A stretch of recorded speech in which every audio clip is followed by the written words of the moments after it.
This is Metropologan back with The Weather Station and Humanhood. This is my first time covering The Weather Station, a Canadian folk outfit fronted by actor and musician Tamara Lindeman, with my only prior experience with the group coming from this album's lead single, Neon Signs. What immediately struck me about that song was its poignant marriage of sharp social criticism and heart-wrenching relationship drama, drawing a surprising parallel between consumerism and an abusive partner. It was an intriguing premise set to a wonderfully lush arrangement, with the song's thumping drums grounding its more ethereal folk elements, and a surprisingly well-placed flute solo which expanded the song's already dynamic instrumental. All of this convinced me to give the full album a listen, so how did Humanhood shape up? Well, it's an album which takes that combination of the social and personal that we found on Neon Signs and really runs with it, exploring themes of isolation and loneliness, both in the toxic relationship which Tamara finds herself in and in broader experiences of isolation found in modern capitalist society. Tamara finds herself having to rely on the honesty of lust as she is overwhelmed by the expectations of her partner and of that society for her to perform in a certain way, feeling increasingly disillusioned by the dishonesty of those around her and their questionable insistence that they need her. There's an understated strain to Tamara's delivery of these critical lyrics, and whilst her vocals are not the most immediate or powerful, her performances are intentional and intimate across her vocal register. The titular Humanhood best demonstrates this range, where Tamara's vocals weave throughout the mix as she boasts her most assertive crooning next to breathier whispers and moments that border on spoken word.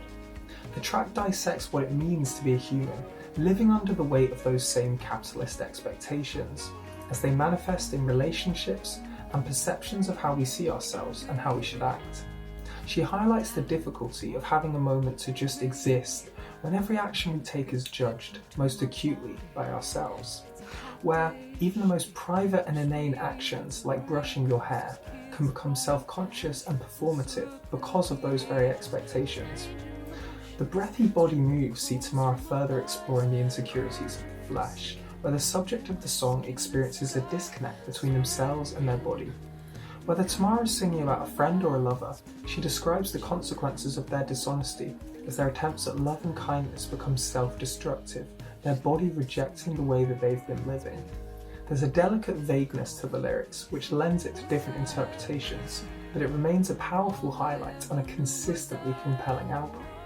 The instrumentals have a lot to offer as well, from the trembling saxophone on the title track to the stuttering, glitchy production which accentuates the jazzy arrangements of Mirror, another highlight for me.